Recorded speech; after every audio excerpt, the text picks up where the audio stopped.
How many lives can one person save in a single day? What happens when you operate without sleep, without rest, without time to grieve? While men die on tables faster than you can stitch them back together. On December 17, 1944, in a frozen barn converted into a field hospital near Bastogne, Belgium, U.S. Army surgeon Captain David Kellerman began the longest shift of his life. The Battle of the Bulge had just erupted, Hitler's last desperate offensive, and American casualties were flooding in by the hundreds. For 24 hours straight, Captain Kellerman performed surgery after surgery, amputations, emergency thoracotomies, removing shrapnel from skulls, holding intestines while assistants sutured. 200 wounded soldiers came through his hands that day. He saved most of them. But the last one, a 19-year-old kid from Ohio with wounds so catastrophic that no medical textbook could prepare him, that surgery broke something inside David Kellerman that never healed. This is the true story of a doctor who became a machine to save lives, and the one patient who reminded him he was still human. If you want to understand the cost of heroism, subscribe now. This story will stay with you forever. David Michael Kellerman grew up in Baltimore, Maryland, the son of a physician who made house calls during the Depression, often accepting payment in eggs or vegetables because his patients had no money. David watched his father save lives with nothing but skill, compassion, and a black medical bag. By age 12, David knew exactly what he wanted to be. He graduated from Johns Hopkins Medical School in 1940, top of his class, specializing in trauma surgery. His professor said he had magic hands, steady, precise, capable of delicate work under pressure. David dreamed of opening a practice, maybe teaching, spending his career perfecting surgical techniques that would save lives. Then Pearl Harbor happened. The Army needed surgeons desperately. David enlisted immediately, not from patriotism, but from the simple calculation that wounded soldiers needed doctors more than Baltimore needed another private practice. They commissioned him as a captain, gave him 6 weeks of military medical training, and shipped him to England in 1943. Nothing prepared him for combat medicine. In medical school, surgery was sterile, controlled, civilized. You had time, equipment, anesthesia, proper lighting. In the field hospitals of France and Belgium, David operated in barns and bombed out churches with generators that died mid-surgery. He amputated limbs on kitchen tables. He performed brain surgery by candlelight. He triaged men into 3 categories: those who'd live without help, those who'd die regardless, and those he might save if he worked fast enough. The hardest lesson was learning to stop caring, to see wounded soldiers not as people but as problems to solve. Because if you cared about every 19-year-old screaming for his mother while you sawed off his leg, you'd go insane within a week. By December 1944, Captain David Kellerman had been operating in field hospitals for 18 months. He'd saved hundreds of lives, lost hundreds more. He'd become exactly what the Army needed, an efficient, emotionless surgical machine. But on December 16, 1944, when the Germans launched their surprise attack through the Ardennes forest, David Kellerman was stationed at a tiny field hospital 5 miles from Bastogne, and in the next 24 hours he would discover that no matter how hard you try to stop caring, some patients force you to remember you're human. The first casualties arrived at 0400 hours. David was asleep in his cot when the ambulances roared up, engines screaming, medics shouting. He pulled on his blood-stained surgical gown, there was no time to find a clean one, and ran to the barn that served as their operating theater. What he saw made his stomach drop. Stretchers everywhere. Dozens of them, men missing limbs, faces torn apart by shrapnel, chests sucked open by machine gun fire. The smell hit him like a wall. Blood, burnt flesh, gangrene, human waste. Medics were doing battlefield triage, but there were too many wounded, arriving too fast. His chief nurse, Lieutenant Sarah McKenna, grabbed his arm. "Captain, the Germans broke through at dawn. Entire companies got overrun. This is just the first wave." David looked at the sea of wounded men and did the math. 6 surgeons in this hospital. Maybe 200 casualties already, with more coming. Each surgery took anywhere from 20 minutes to 3 hours depending on severity. The numbers didn't work. People were going to die waiting. "Get me the worst ones first," David said. The ones who'll die in the next hour if we don't operate. For the next 4 hours, David operated without stopping. A sergeant with a sucking chest wound. David cracked his ribs, re-inflated the collapsed lung, sutured the hole. A private with both legs mangled by a landmine. Double amputation tourniquets, blood transfusion. A lieutenant with shrapnel embedded in his brain. Delicate work, millimeter by millimeter. Praying he didn't nick an artery. Nurse McKenna worked beside him, handing instruments before he asked, anticipating his needs. They developed a rhythm, cut, clamp, suture, next patient. No breaks, no water, no rest. By noon, David had operated on 47 men.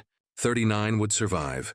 8 died on the table or shortly after, their injuries too catastrophic.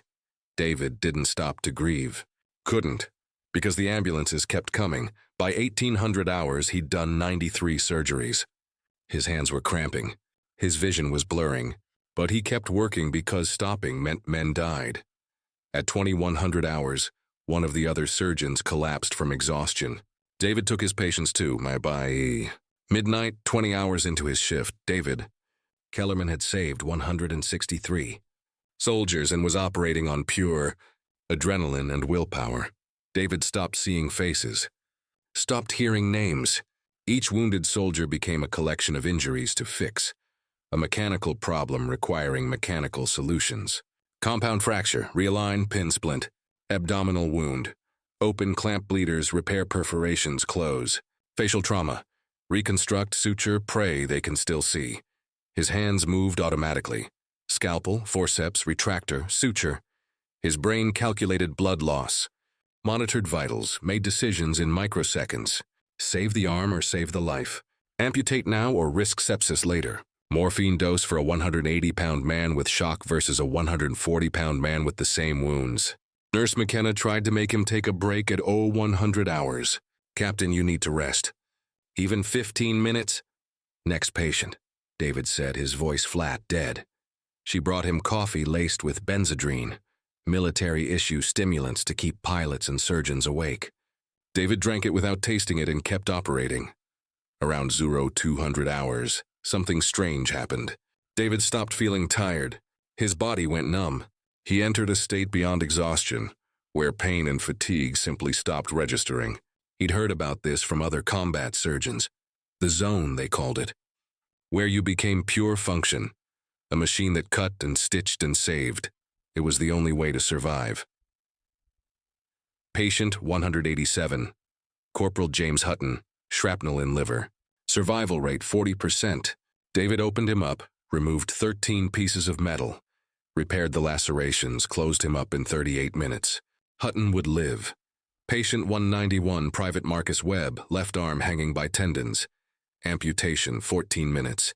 Patient 196, Sergeant Paul Dineen, sucking chest wound, pneumothorax.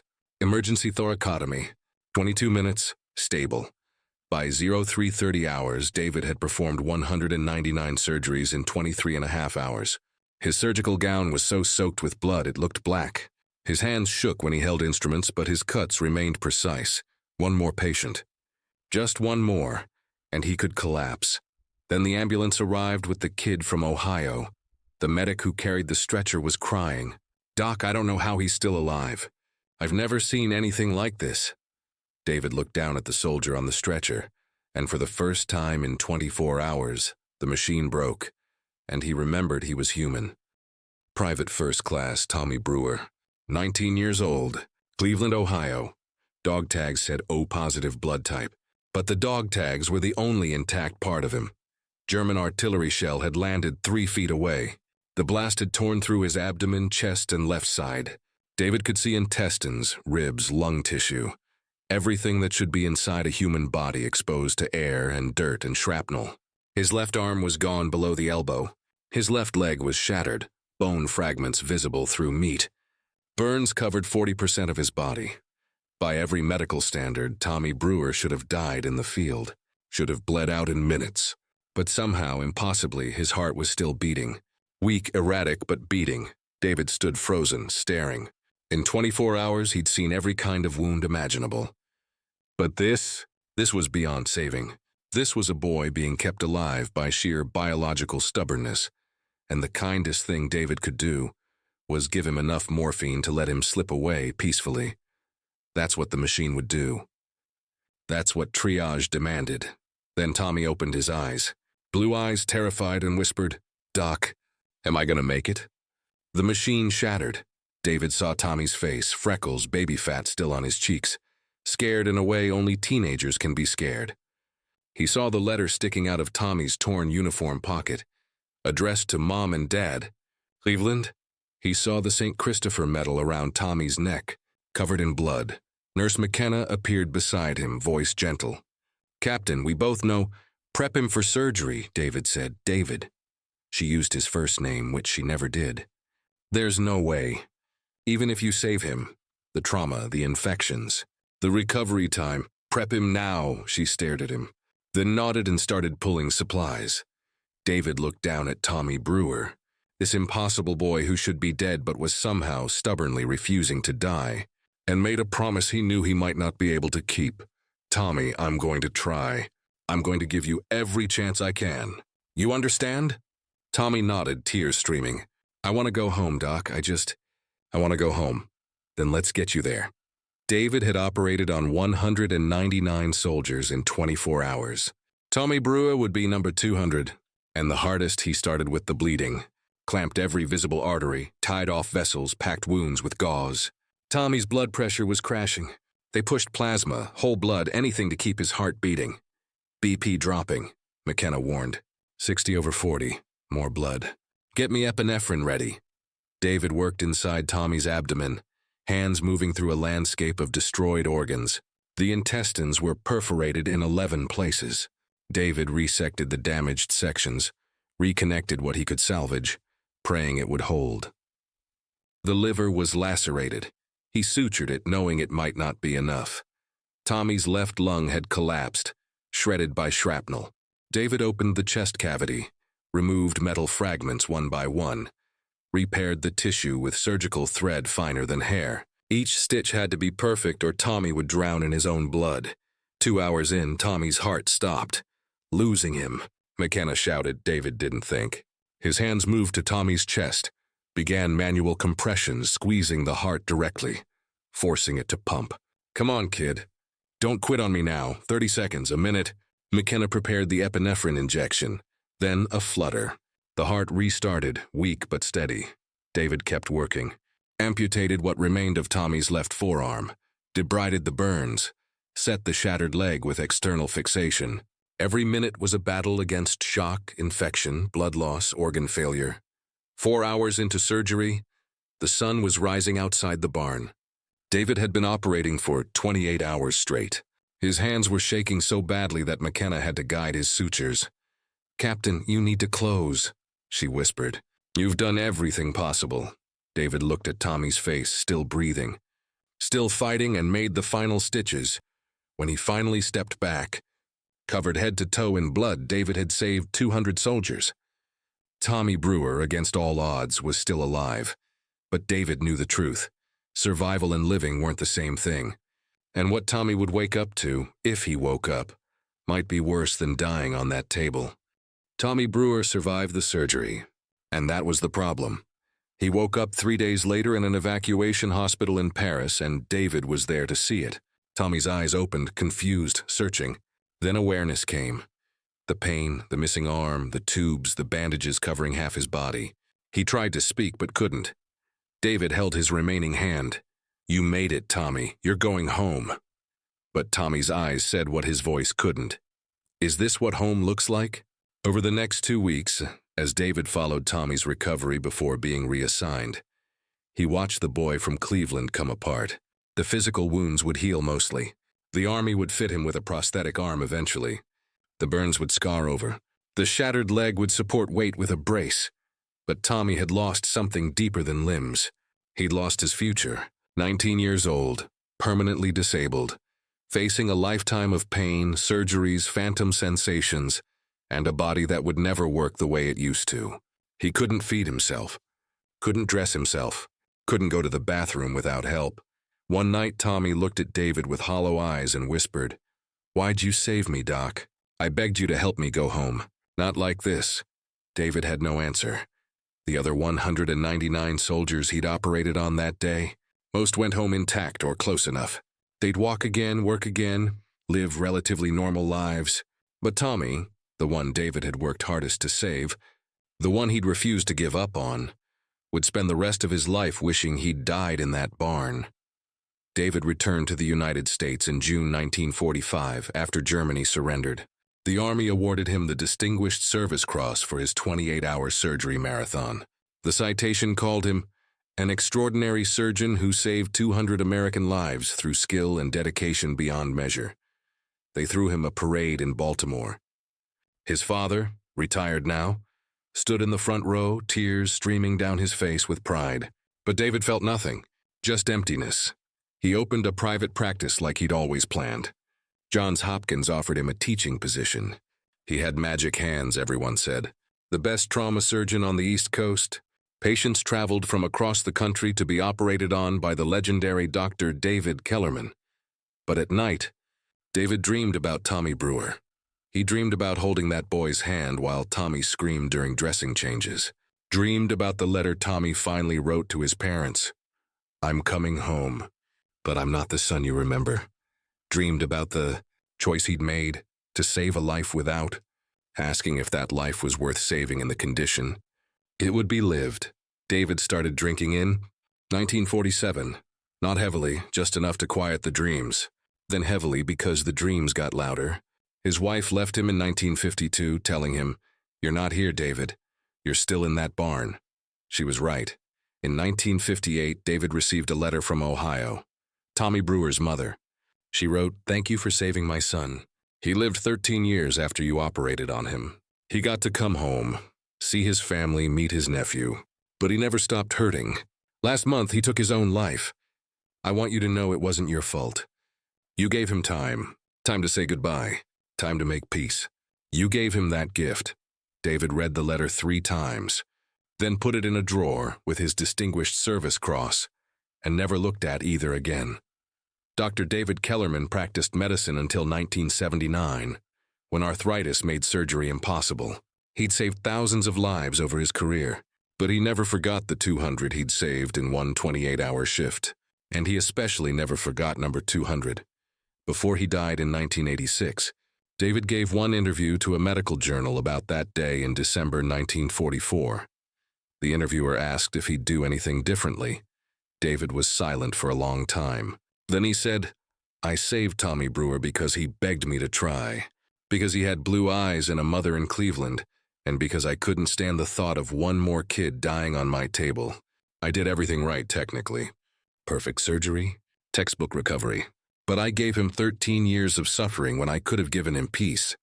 The other 199 soldiers I saved that day, I don't remember most of their faces. But Tommy Brewer, I see him every night. Because he's the one who taught me the hardest lesson in medicine. Sometimes saving a life isn't the same as saving a person. Sometimes the most merciful thing you can do is know when to let go. I didn't let go, and Tommy paid the price for my heroism." When asked if he regretted saving Tommy, David shook his head. "No, because that wasn't my choice to make. I gave him time. What he did with it, whether it was worth the pain, that was his decision, not mine. My job was to fight for him when he couldn't fight for himself. The rest is between Tommy and God." David Kellerman died on March 12, 1986, at age 70. His funeral was attended by hundreds of former patients and students. They called him a hero, a legend, one of the greatest surgeons of his generation. But on his gravestone, at his request, was carved only this: "He did his best, because that's all any doctor can do. Give people time. Give them a chance. Give them the opportunity to choose their own ending, and live with the weight of knowing that sometimes survival is its own kind of suffering. Think about the doctors, nurses, and medics who've held your life in their hands, who made impossible choices in seconds and carried the weight of those choices for decades. David Kellerman saved 200 lives in 28 hours, and one of those lives haunted him until the day he died. Not because he failed, but because he succeeded. If this story made you understand the cost of saving lives, hit subscribe. Drop a comment thanking a medical professional who fought for you. Share this so people remember that heroism isn't always triumph. Sometimes it's carrying the weight of impossible choices and moving forward anyway. David? Kellerman saved Tommy Brewer because that's what doctors do. And he lived with the consequences because that's what heroes do. They don't get to forget. They just keep going.